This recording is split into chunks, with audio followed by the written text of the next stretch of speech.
Hey everyone, my name's Ganesh Devarajan. I work for GoDaddy as a security researcher, and this is Don. He also works in GoDaddy as a security engineer, and I'll let him talk about himself. And Okay. Yes, so my name is Don LeBert. I work at GoDaddy. I'm a security engineer there, so my job is pretty varied. This doesn't exactly pertain to what I do on the daily basis, but because they're also nice and so kind, they let us kind of work on a pet project that we had.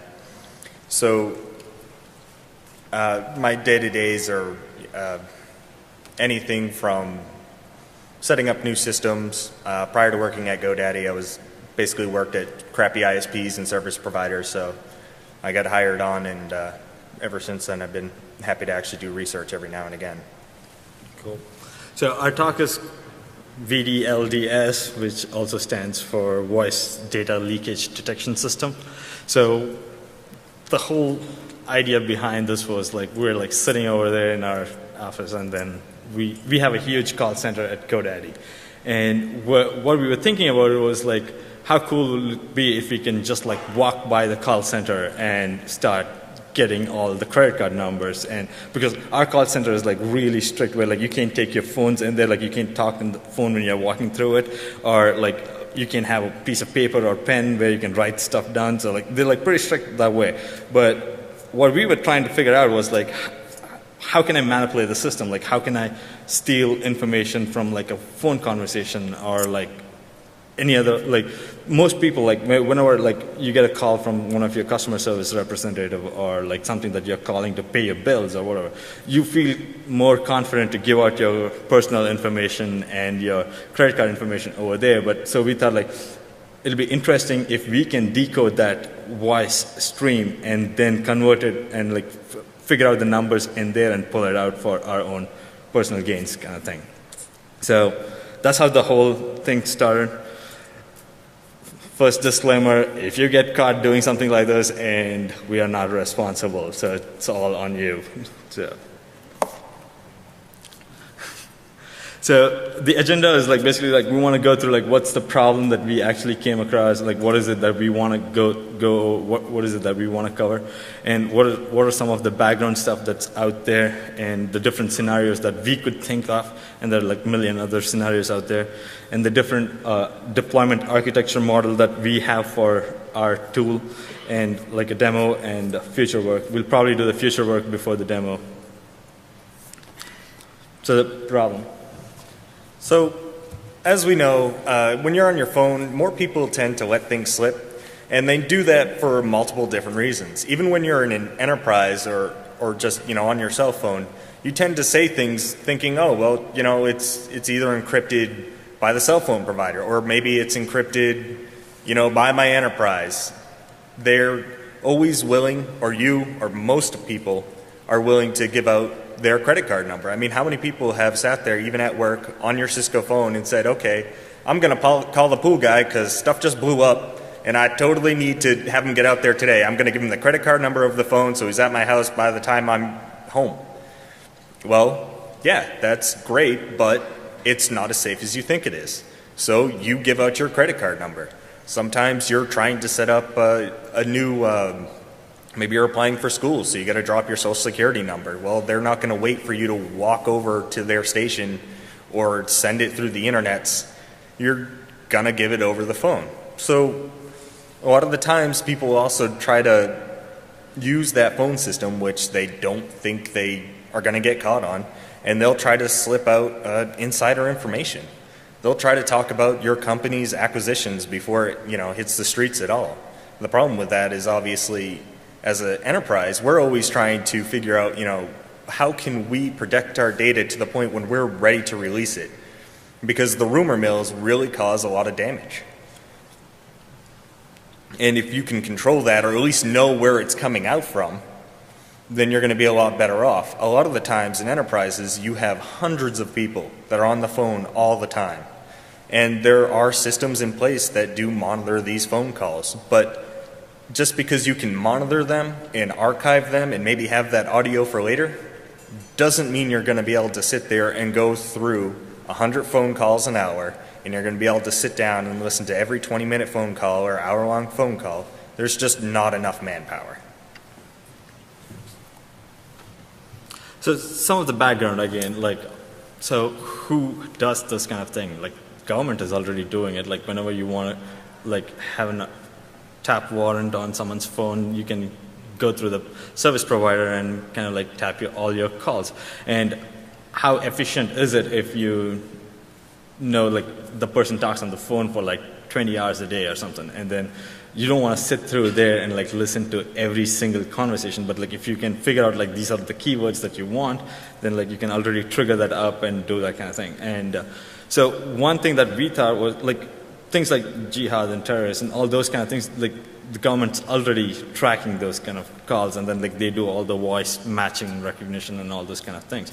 But those are all done on the service provider level, and we wanted to bring something which is firstly not that expensive, and secondly much more cheaper to do it and easier to do it. I mean, like you can also go plant a physical bug into the phone and then do the recording and transmitting it out simultaneously, but we thought like let's just make it simpler on the wire. That way like I don't have to be physically present over there to do some of these kind of work.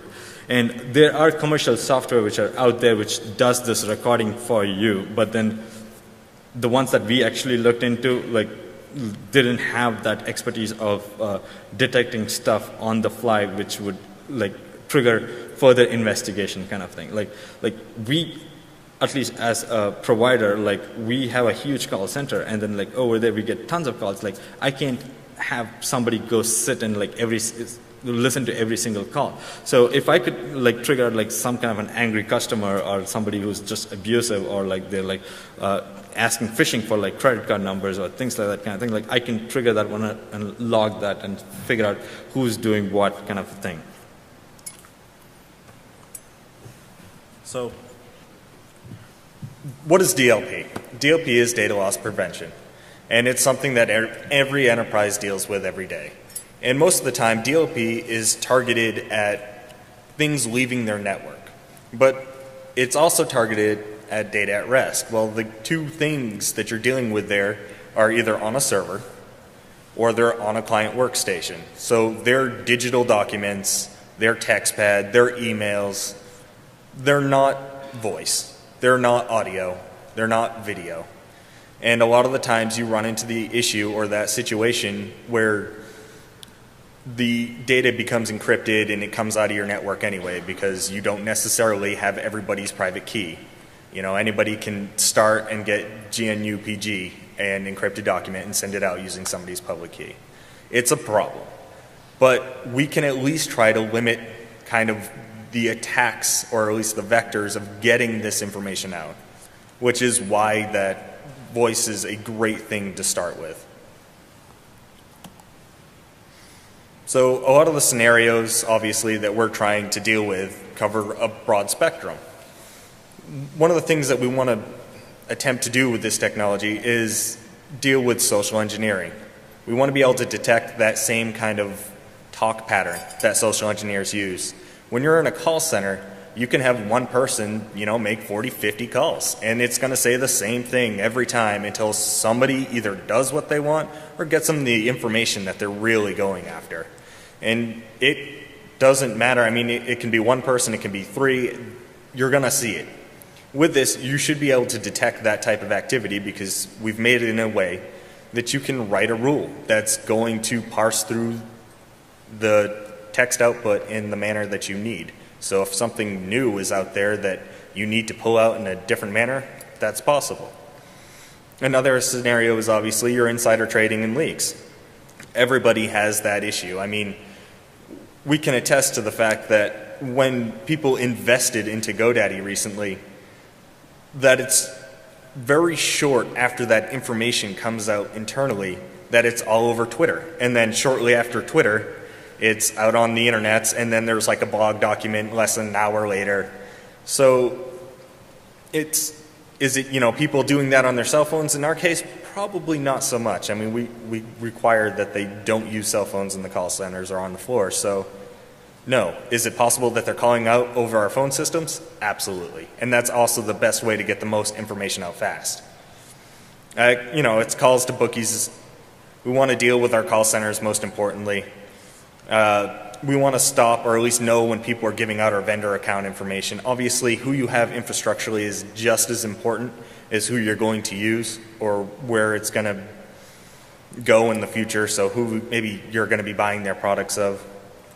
At the same time, we made this pretty modular. So if you're going from one end, you're being a nice guy and you're trying to block that stuff or detect it leaving your network, you can use it that way. But it could also be used to spy on people. It can sit on their workstation at home. Maybe they have a soft phone. So that's that VoIP traffic. And you can sit there, you can spy on your wife or your spouse or whatever. You can try to steal their personal identifying data. It all flies out over the phone. It all flies out off their system. You can try to snag all their credit cards. Or, maybe we just want to know who the hell is cursing us out. And interact with that, maybe blank it out, try to bleep out, if you will, that type of curse or reset the call. So one of the things that I also actually heard was like one of my colleagues' friend basically happened to record all his phone conversation, and when the bank came in for the foreclosure, he was able to play that and then basically get out of the foreclosure and sue the bank and get money out of that too. So it worked out in their advantage over there. And some of the other things in the news about data leakage, right? Like Sony lost so much of credit card information, and Citibank and ADP. It's happening every other day, and these are the ones that we know of that goes like in the public news because like it's like a big company, that kind of thing. Apart from this, like you have like all these like smaller grocery stores or gas stations where like people are skimming your credit card information and then selling it out. And like in the black market, how that works is like they basically give them like, okay, I can provide you like 100,000 credit card numbers, and then here's the sample of that. And then they provide like the first 1,000 of them out there, and then like people basically run through like some of the quick checks on like those things, and if it works out, they immediately go purchase it. And like there are like sites which are dedicated for like buying and selling credit card information like this, and it's all basically based on like invite-only basis. And the tons of places where it's happening right now, and like all of them goes mostly to the Eastern European countries and somewhere up there too. Some more background on like what is WIPE. I'm like we don't want to go more in detail about like what is WIPE and how it is done. Like there are like few other talks which are covering all that already. So what we are trying to do is like we have phone conversations between people, and whatever is going through the internet, like it's basically like the SIP protocol and then the RTP protocol mostly. And we're not even looking at the SIP right now. Like all that we do is like we take up the RTP payload from those sessions, and then like we want to like split those sessions out and then like get the actual data out of that, the wave file out of that. So a little background on the RTP protocol. So this is the RTP stack. The first bit is basically the version number.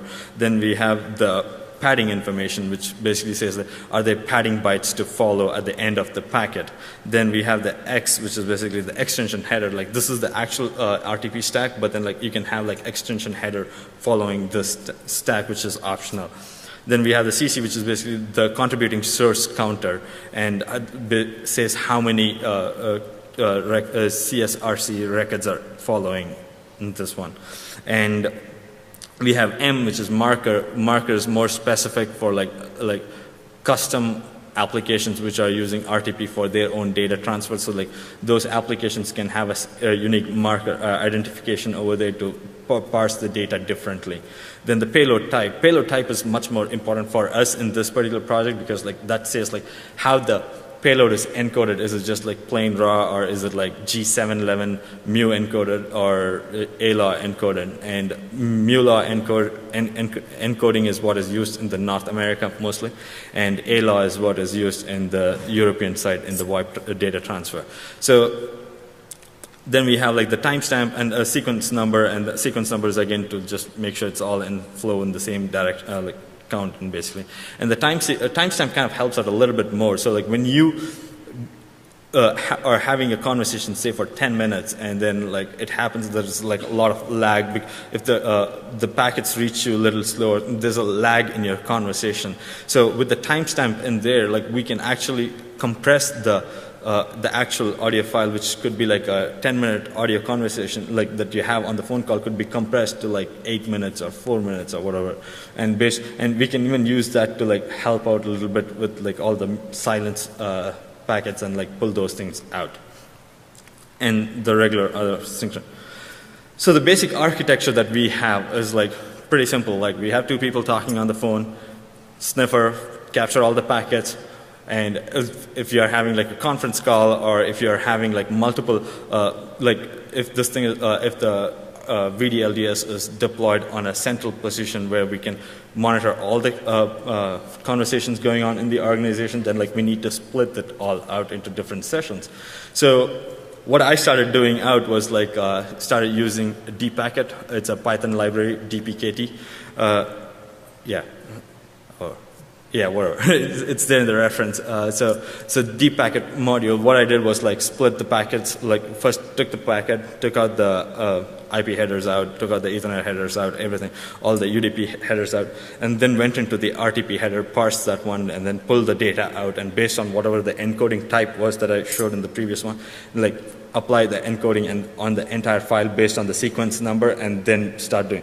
So I got almost till that point, and that's when I'm like, wow, this is really painful to do all this work. And then I realized like I had to do all the session splitting and everything. So like, I don't know if you guys have heard of this tool called NetDude. It's a Linux-based one. So like, and it was kind of pretty outdated tool. So like we kind of rewrote NetDude in Python too. So like I said, okay, you know what? Let's just start using that, and then like use that to split all the sessions in the packet capture. So start doing that, and then finally, it struck me, I should probably Google this up now and see if somebody else has done it. And fair enough, there are like a whole bunch of other people who have done the session splitting and spitting it out into audio files already. So that's when I said, okay, you know what, I'm going to use one of the common ones, which is like spread across like multiple platforms. And like that's when we chose Waipong and Orica are the two people that we chose like that we can use to parse for this one.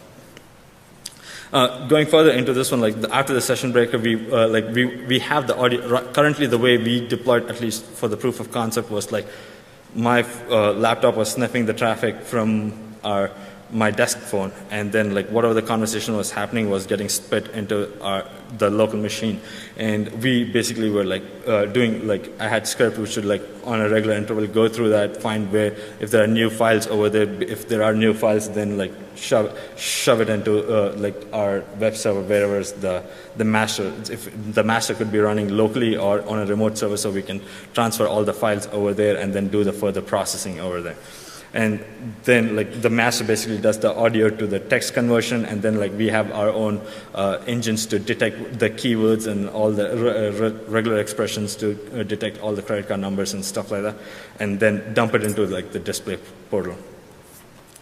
So a little bit more details into like the actual architecture of our tool is basically we have the payload converter. So we have the payload, which is basically the white packets with RTP packets in there, and we convert that into a media, store it into a media database, then send it through all our transcribing engine where like it gets like we generate the transcripts for those, and then we go to the detection logic engine where we figure out if it's like a PII data or if it is like a different kind of like an insider leaks or curse words, or based on what kind of rule you want to apply to it, we run that against it, and then if there's an event generated, then we send it to the display portal, and then it gets parsed and displayed over there. And if you want to add your own custom signatures to it, because I'm pretty sure you would want to like add something which is more specific to your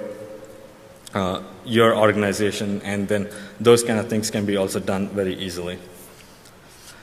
So some of the other things when we started looking into it, like how can we get the audio data out of the packet? So when we started looking at it, we first said, oh, Wireshark has its own the VoIP telephony piece in it, and let's just use that one. And then like we said like, okay, detect the streams, dump it to a WAV file, and then see how that goes. And then like we had a little bit of falses in there, like things like if you are using like Microsoft Office Messenger, which also uses SIP and RTP to communicate, and then like those kind of started mixing in, and then like we had like other cases where like it'll be a same stream, but then like in the stream like there are like certain other control packets which goes through the RTP session. So those all the things that we wanted to take it out. So deep packet, like I mentioned, that was the Python library that we used. Then Wipong is like, again, you have like a live CD that's available from Wipong if you don't want to use their source code to compile it and do it. And you can just install it, and that starts dumping out all the audio files. Then we have Vomit and Eureka and RTP Break and RTP Scan, RTP Dump, and RTP Play and Can Enable. All these guys can dump out voice audio files out of the packet capture.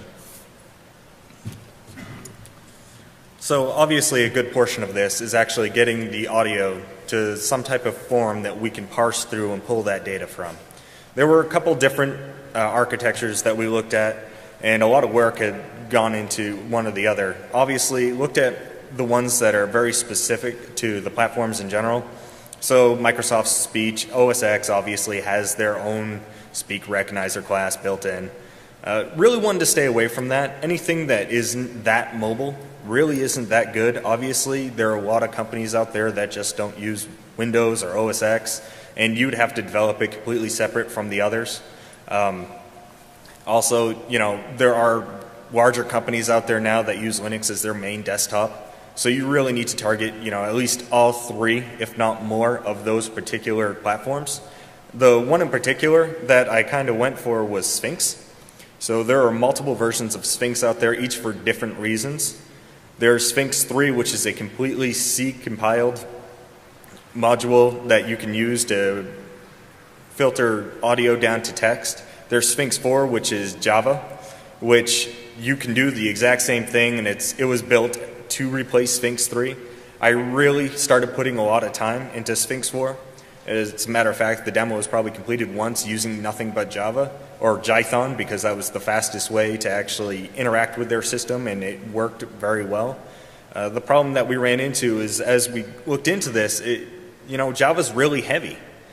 So it was a much better idea to try something else, and the same people that make Sphinx decided to come out with Pocket Sphinx, which is very light. It's for embedded systems. It gives you most of the same stuff. It's a little bit simpler, but it gave us a lot more avenues in the future. We weren't necessarily going to be stuck using something that had to deal with Java. We could have a C library that worked on Android, it worked on iOS, it worked on the iPad, it worked on Windows. So it kind of covered all of our bases all in one spot, and it works fairly well. As far as Sphinx 4 goes, like I said, I really got into this. I thought it was mobile, but not as mobile as I needed. And obviously it was easy to hide, and it was easy to interact with. It was easy to interact with because I could use Jython, and heck, that's Python. Everybody can do that. It was really easy to hide because, let's face it, everybody has seen Java just randomly take up everything on their system for no friggin' reason. So why not? Well, before really going into it, it turned out that we really wanted to kind of hit the mobile area, and that's where Pocket Sphinx is. I mean, it just really allowed us these future avenues to go through. I'm not really going to get into a lot of kind of how voice to text works. It's based on phones, and basically you try to determine what is being said based upon what the standard phone is, so what is being said at that moment based upon what was previously said and what should be said next. So you have harmonic models and you have dictionaries that break down words into syllables, essentially, that you try to match on, and then base that upon what's going to be said next, or probability of what's being said next, so your language model. As we go further, you kind of find that, yeah, it's possible to get a completely bad translation of what was said based upon who's speaking and what is actually being said and which language model you're using, and then kind of like how the audio has been transcribed.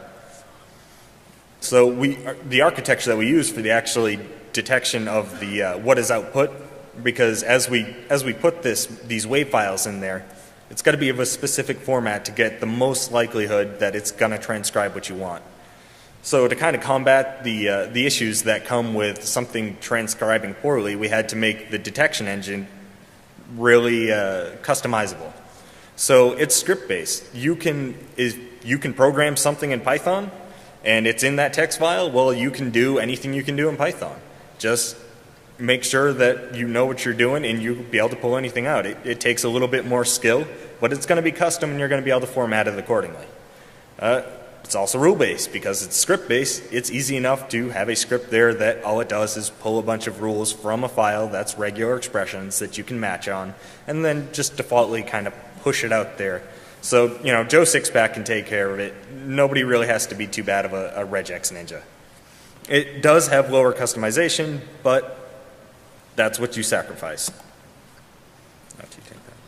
So one of the deployment architectures, like I said, like we can put it on taps with the PBX system and then like start dumping all the conversations. Basically, anything which is going through the wire basically gets converted into WAV file and keeps dumped into the local hard disk, and then we can send it out for further processing and reviewing and analysis. So that's one way of having it done. So like you just have to deploy this at like one location. The second option is basically having it as a distributor one. So like if you are actually trying to like specifically target just one particular person in the organization or like just few people, then you can deploy this agent on their box and then like have that agent just report to the master wherever you have it set up, and then like it's all possible to set it up via the config file. Like you just set the config to this is the master, and then it just reports to the master, which is in a remote box. And then it dumps all the conversations over there, like parses it, transcribes it, and then first it actually does the standardization and using the SOCs, and then it does the transcription, and then it does the detection logic, and then spits it out in a not so fancy portal at this point of time, but will be fancy soon, hopefully.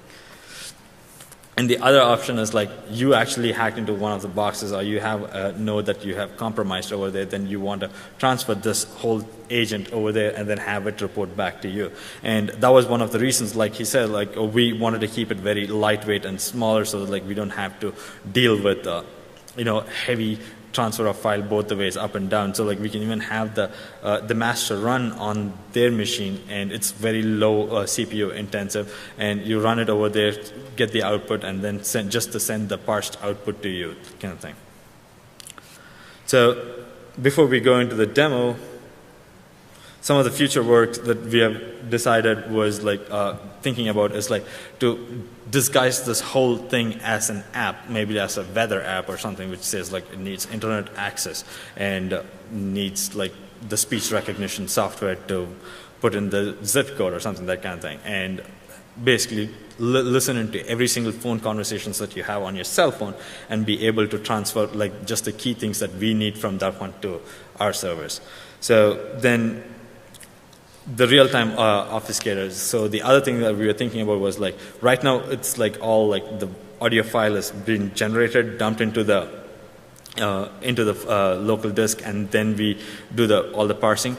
But we are thinking if we can do this more in a real time, then like we can actually like start like beeping out, or like whenever like you are giving out numbers or you're cursing or something, like you just basically beep the whole thing out, and or just simple thing will be like just to drop those packets and things like that, and inject and like add more packets in there or filter out certain packets specific to that.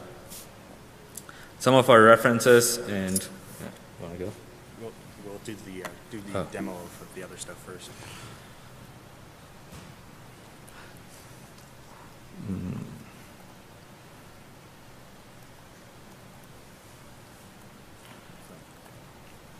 We'll show just a couple methods again in the audio. So here's the first one, which is basically the Wireshark, like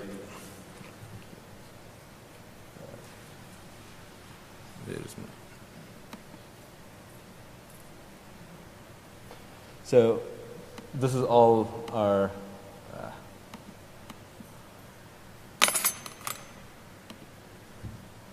So here's what the basic conversations that's happening before like the actual payload starts going out. Like we have like conversations like, okay, what's your phone number? What's my phone number? What's your name? All the SIP protocol data transfer basically. Then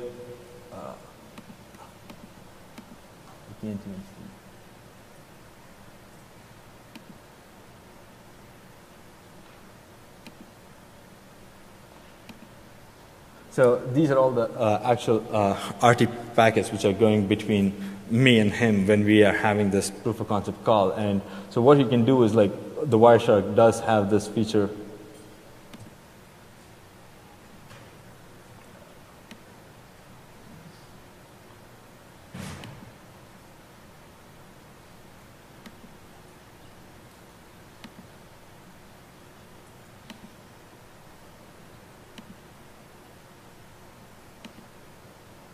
So this is our conversation that we are having. What type of conversation are you trying to pull here? Are you just trying to get it back? We can't see. Is the audio out?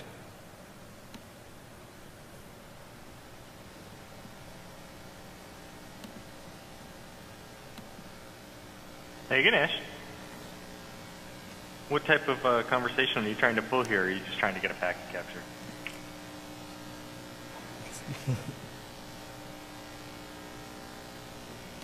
So that's just the basic conversation that we were just pulling together. And so like Wireshark does this. So like what we were thinking about was like first to like use the Tethril to do the whole thing like inline using Wireshark to do the decoding for us.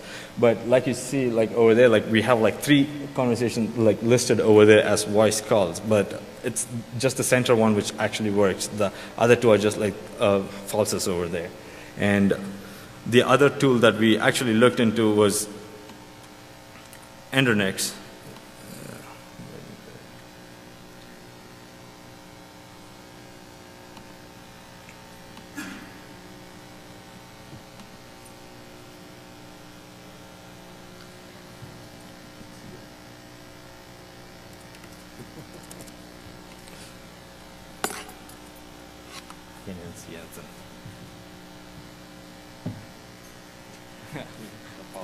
Yeah. So let me just bring that back here and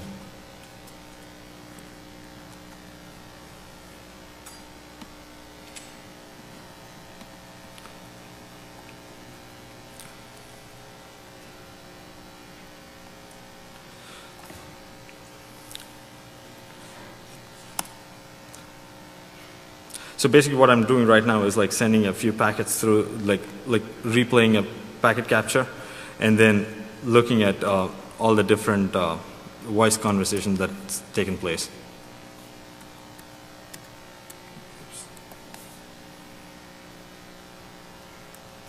And if I can just show that one to you guys. So I did a TCP replay of a pre-recorded packet capture and then like dumped that one and then like all the conversations which were recorded in that packet capture. That's what is displayed over there.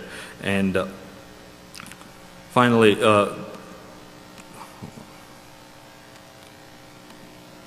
you want to start the other one? Do you want to play the audio? Oh, yes. So in order for our demo to work, like we wanted to, we basically pre-recorded whatever the conversation that we had in the office and dumped it into whatever the file that came out, and we thought we'll play the conversation because we didn't want to bring like 2 phones over here, set up the PBX thing, and like have it all dump out and everything. So these are the 2 files that we have. So hello, my name is Brown. My credit card number is 1234 5678 1234 5678. My social security number is 012 345 6789. Hello? Hey. So this Who's this? is second You conversation. can start. What the fuck is this? Why are you just calling me, you fucking bastard? What kind of asshole just calls a guy and doesn't say anything? Frickin' dumbasses. What a bunch of dummies. I am not saying the words bitch or whore over the phone line. That is all I know. Fuck this thing. So we basically wanted to like figure out like how the curse words work and like all the audio translations basically. So one of our coworkers was volunteering enough to do that for us. So, and the other thing that we wanted to kind of show was also like,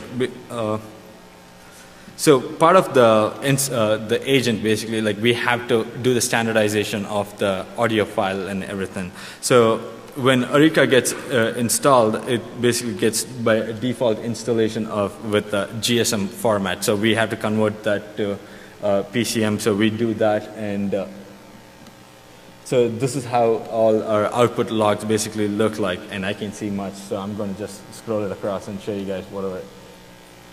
So it basically says like who's what time the conversation happened, who's the originator, who's the recipient, like if it's a phone number, if it is internal within the same organization, then it just shows the extension number, and if it is going actually outside the organization, then it shows the actual cell phone number or the landline number that you're reaching out to, and what was the duration of the call, and with the direction. Was it you who called out, or was it an incoming call, and those kind of things. So those are all the things we have in the log, and we basically parse those things out, and then we do a post to the master web server, and Don will show you on that.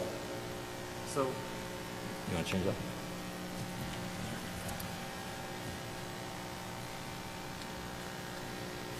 Basically, everything was done previously. So we set up a file that we're going to use to kind of post this the way it would typically happen on your system if you had it set up in one spot or the other. And I'll show you just basically the post first, which is going to seem normal enough.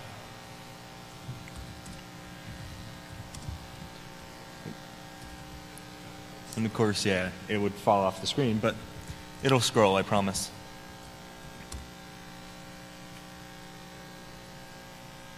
At least I thought it would. Hold on. Let's try this a second.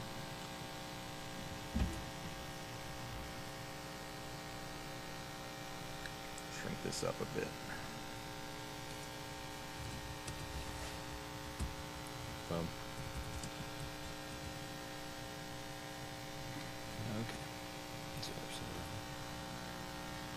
So all this is going to do is we have those two sample files. We're going to post it up really quickly.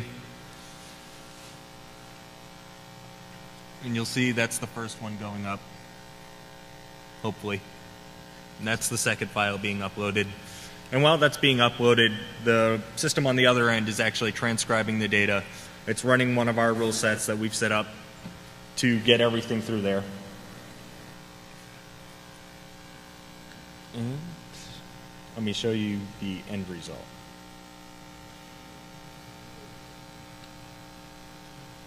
As small as I possibly can make it. So I just needed something messy and quick. And that's really what this is. Just quick reports that were generated based upon the two things that we uploaded.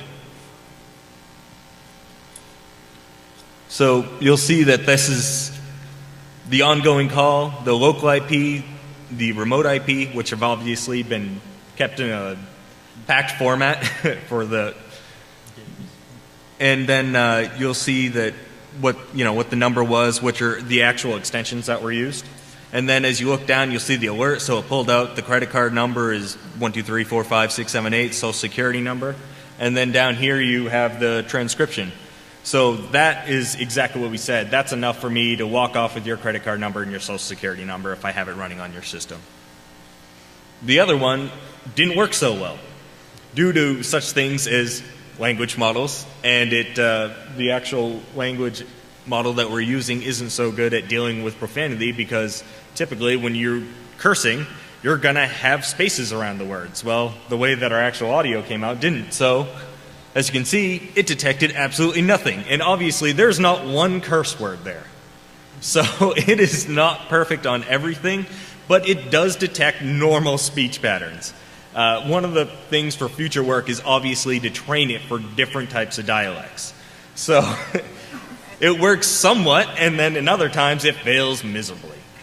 And there are like different dialects, and like so basically even for English language model, like we have like the British English model, the US English model, and like some of the dictionaries that we looked into also, they also had like for like different languages like Spanish or German, and was it French too? I don't know. Yeah, they have French as well. So like they have like some of the major language model already defined in dictionaries, and so that's what we used. And just for like ease of use, also just made a form. So say if you did manage to get Wireshark sniffing on somebody's box, then you could just, you know, quickly upload it and have it transcribed, and it would come out the other end automatically for you. Yeah. That's about it that we had, and you guys have any questions for us, we'll be happy to take. Sweet. Thank you. Enterprise, they're always willing, or you, or most people, are willing to give out their credit card number. I mean, how many people have sat there, even at work, on your Cisco phone and said, okay, I'm going to call the pool guy because stuff just blew up, and I totally need to have him get out there today. I'm going to give him the credit card number over the phone so he's at my house by the time I'm home. Well, yeah, that's great, but it's not as safe as you think it is. So you give out your credit card number. Sometimes you're trying to set up a new, maybe you're applying for school, so you got to drop your social security number. Well, they're not going to wait for you to walk over to their station or send it through the internets.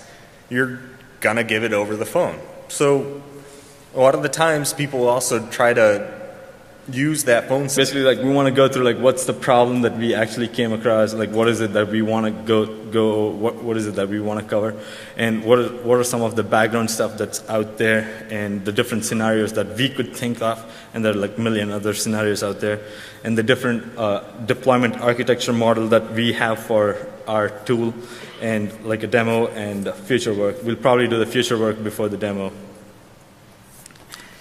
So the problem. So, as we know, when you're on your phone, more people tend to let things slip, and they do that for multiple different reasons. Even when you're in an enterprise or just, you know, on your cell phone, you tend to say things thinking, oh, well, you know, it's either encrypted by the cell phone provider, or maybe it's encrypted, you know, by my enterprise. The system, like how can I steal information from like a phone conversation, or like any other, like most people, like whenever like you get a call from one of your customer service representative, or like something that you're calling to pay your bills or whatever, you feel more confident to give out your personal information and your credit card information over there. But so we thought like it'll be interesting if we can decode that voice stream and then convert it and like figure out the numbers in there and pull it out for our own personal gains kind of thing. So that's how the whole thing started. First disclaimer, if you get caught doing something like this, and we are not responsible, so it's all on you.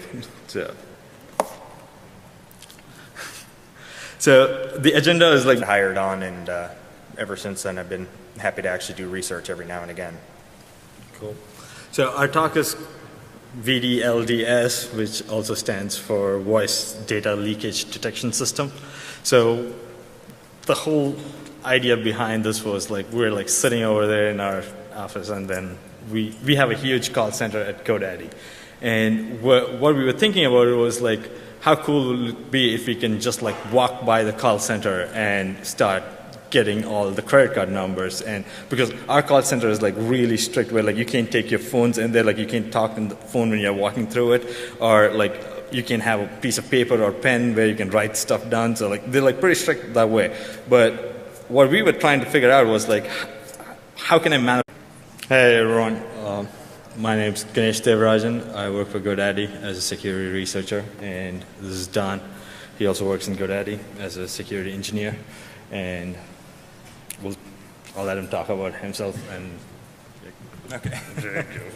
Yes, so my name is Don LeBert. I work at GoDaddy. I'm a security engineer there, so my job is pretty varied. This doesn't exactly pertain to what I do on the daily basis, but because they're all so nice and so kind, they let us kind of work on a pet project that we had. So my day-to-days are anything from setting up new systems. Prior to working at GoDaddy, I was basically worked at crappy ISPs and service providers, so I got